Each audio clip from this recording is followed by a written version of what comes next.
باغیچے کا مالک یہ دیکھتا ہے، وہ پہچانتا نہیں تھا، غصے میں آتے ہی سیدھے حضور پر ہاتھ اٹھا دیا، کہا کہ تمہیں کام نہیں آتا، میری رسی توڑ دیا۔ رسول کریم صلی اللہ تعالی علیہ وسلم نے پلٹ کر کچھ نہیں کہا، وہ رحمت عالم صلی اللہ تعالی علیہ وسلم تھے۔ وہ 6 کھجوریں لے کر کے واپس مدینے آئے، کہا فاطمہ کہاں ہیں بچے، کہاں ہیں؟ یہی 6 کھجوریں حضور نے لا کر اپنے منہ سے چبا کر ان بچوں کے منہ میں ڈالا اور کہا آج تک روئے زمین پر کوئی نبی ایسا نہیں آیا، 1,24,000 کم و بیش نبیوں میں ہر نبی نے اپنے ہاتھوں کی کمائی کھائی ہے، اپنے عمل کی کمائی کھائی ہے۔ رحمت عالم صلی اللہ تعالی علیہ وسلم نے جب وہ مالک کل ہے، بلکہ جنت کی چابیوں کے مالک، ساری زمینوں کے خزانوں کے مالک، کل جہاں ملک اور جو کی روٹی غذا، اس شکم کی قناعت پہ لاکھوں سلام، وہ لمبے لمبے ہاتھوں سے بھیک دینے والے آقا، سب کچھ ہونے کے باوجود اگر کسی ایک باغیچے میں ڈول اٹھا کر پانی بھرتے ہوں تو اسی لیے نہیں کہ ان کے ہاں کوئی مجبوری تھی، بلکہ امت کو یہ درس دینا تھا، اے امت کے غیور نوجوانوں، تم کبھی خالی نہ بیٹھنا، مجھے دیکھنا اور عمل کرتے رہنا، اور اللہ تعالیٰ تمہیں دروازے رزق کے ضرور کھولے۔ خالی بیٹھے ہوئے وقت برباد کرنے والے لوگوں کو میں اکثر یہ بات سناتا ہوں، اے میرے عزیزوں، مسلمان محلوں میں جہاں سے بھی گزرو حال یہی ہے، رات کو 4 بجے تک ان کے ہاں روشنیاں، کس بات کے لیے؟ میاں کیا فکر ہو رہی ہے، کس بات کی یہاں میٹنگ چل رہی ہے، چرچے کس بات کے؟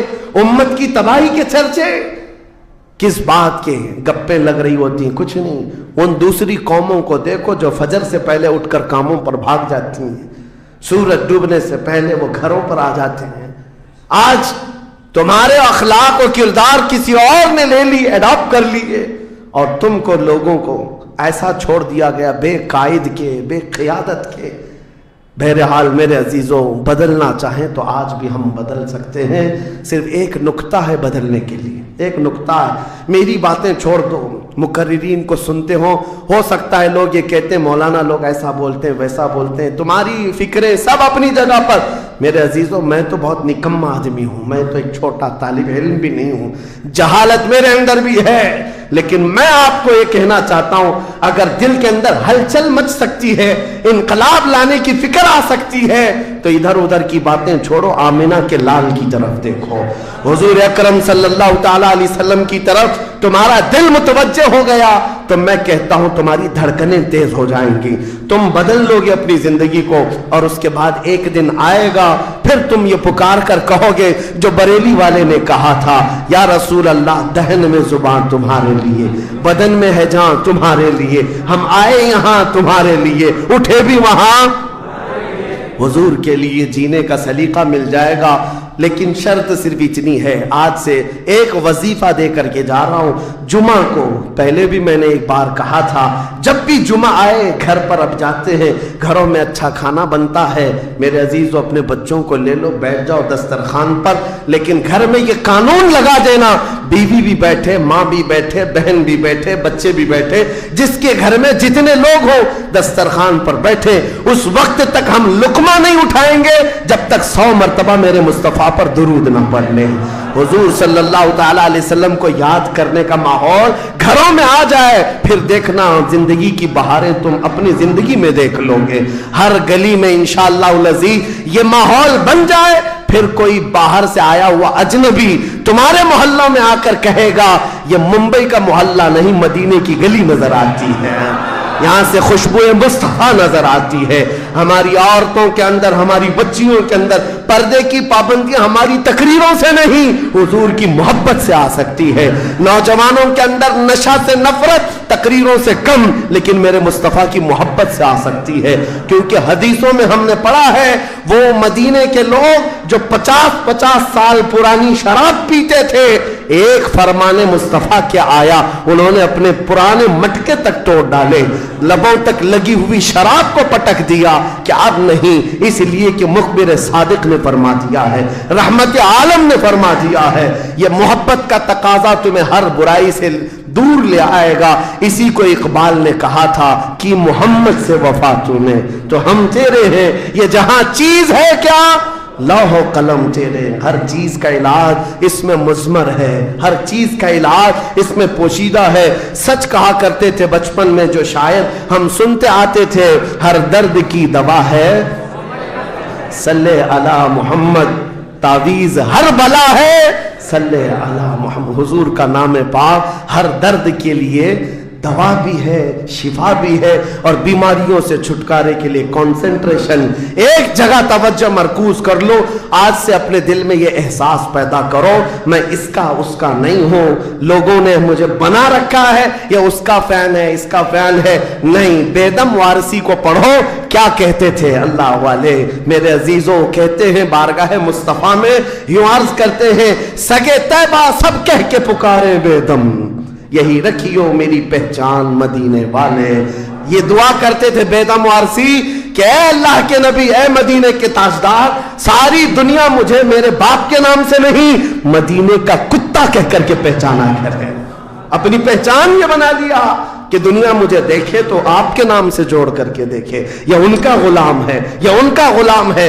اس بات پر تمہیں بھی فخر ہونا چاہیے، زندگی ایسی گزارو کہ دنیا تمہیں کسی اور کا نہیں، تاجدار مدینہ کا غلام کہنے لگ جائے۔ لیکن لوگوں کو آج تکلیف ہوتی ہے، تم تو اپنا سب کچھ بدلنے لگ گئے، داڑھی بھی نکال دو، ٹوپی بھی نکال دو، سیکولر بن کر کے گھومو تاکہ کوئی پہچان نہ پائے، تم خود پہچان نکالنا چاہتے ہو۔ میرے عزیزو، فخر کے ساتھ میں کہتا ہوں، آج ظالموں کو چوٹی رکھنے میں شرم نہیں آتی تو تمہیں حضور کی داڑھی رکھنے میں کیا شرم آئے گی؟ فخر سے کہو دنیا میں میری داڑھی میری ٹوپی یہ میرا عمل نہیں ہے۔ دنیا اگر ننگا گھومنے پر فخر کرتی ہے تو میں آمنہ کے لال کے اخلاق پر فخر کرتا ہوں۔ فخر ہونا چاہیے کہ نہیں ہونا چاہیے؟ زندگی گزارنے کے طور طریقے یہ ہیں، ہم بہت جلدی حضور کے پاس جانے والے ہیں، بہت جلدی قبروں میں ان کی زیارت کرنے والے ہیں، بہت جلدی ہماری آنکھیں بند ہوں گی اور قبر میں لے جایا جائے گا اور وہاں پر حضور کا دیدار ہونا ہے۔ عقیدہ ہے یا نہیں؟ حضور کا دیدار ہونا ہے۔ تو میرے عزیزو، آج جمعہ کے لیے آتے ہو تو کپڑے بدل کے آ جاتے ہو، عطر لگا کے آ جاتے ہو، سرما لگا کے آتے ہو۔ زندگی ایسی گزارو جس دن ملک الموت بلائے چلو چلنا ہے حضور کے پاس تو تیار رہو، وہ چہرہ لے کر جانا ہے جو حضور کو دکھانا ہے، جو حضور کو دکھانا ہے۔ سنی تو وہ ہے جو مرنے سے بھی نہیں ڈرتا اور یہ کہتا ہے کہ قبر میں جانے کے بعد بھی فرشتوں سے ہم یہی کہیں گے، اب تو پائے ناز سے اے فرشتوں کیوں اٹھو، مر کے پہنچا ہوں یہاں اس دل ربا کے واسطے، مر کے پہنچا ہوں یہاں اس دل ربا کے واسطے۔ حضور کے لیے جینے والا کبھی موت سے بھی نہیں بھاگتا، ڈرتا نہیں ہے۔ موت ان کے لیے حادثہ ہے جن کو جلنا ہے جلنا ہے جلنا ہے، ہمارے لیے حادثہ نہیں ہے۔ ہمارا عقیدہ یہ ہے، ہم ادھر آنکھیں بند کریں گے ادھر زیارت مصطفیٰ ہوگی، حضور اکرم صلی اللہ علیہ وسلم کی رحمت میں جائیں گے۔ موت سے ڈرو مت، بھاگو مت۔ میرے عزیزوں، کسی انجان جگہ جا رہے ہو تو ڈرنا چاہیے۔ ہمارا ماننا یہ ہے جس دن ہم جائیں گے حضور بھی ہوں گے، صحابہ بھی ہوں گے، غوث و خواجہ بھی ہوں گے۔ انشاءاللہ العزیز زندگی ایسی گزارو کہ ان اکابرین کی جماعت میں ہم جائیں گے اور میرے آقا صلی اللہ تعالیٰ علیہ وسلم ہمیں قبول کر لیں گے۔ حضور تاج الشریعہ رحمت اللہ تعالیٰ علیہ اپنے جانے سے پہلے یہ فرما کر کے گئے اپنے ایک نعتیہ دیوان میں، یا رسول اللہ میں مروں تو میرے آقا یہ ملائکہ سے کہنا اسے کوئی مت جگانا، ابھی آنکھ لگ گئی ہے، ابھی آنکھ لگ گئی ہے۔ اللہ کریم ہمیں وہ زندگی عطا فرمائے جو دنیا کی تھکن سے چور ہو کر جب آخرت کے سفر پر جائے تو میرے آقا کی رحمت والی جھولیاں ہمیں سامنے نظر آئے، میرے آقا کا حسین چہرہ پاک ہمارے قبروں میں نظر آئے۔ اللہ کریم ہم سب کو زندگی ضائع کرنے سے محفوظ فرما دے، ہمیں کام والا بنائے، نفع والا بنائے، ہر طرح سے مولا امت مصطفیٰ کا حق ادا کرنے والا نوجوان بنائے، اور قیامت کے دن مولا کریم ہمارا حشر مصطفیٰ کریم کے صحابہ کے ساتھ فرمائے، ان کے جھنڈے تلے ہم سب کو مولا تعالیٰ ایک ساتھ جمع فرمائے۔ دعا یہ کرتے ہیں صبا وہ چلے کہ باغ پھلے، وہ دن وہ پھول کھلے کہ دن ہو بھلے، لوا کے تلے ثنا میں کھلے رضا کی زبان تمہارے لیے، لوا کے تلے ثنا میں کھلے ہم سب کی زبان یا رسول اللہ تمہارے لیے۔ وآخر دعوانا الحمدللہ رب العالمین۔ السلام علیکم۔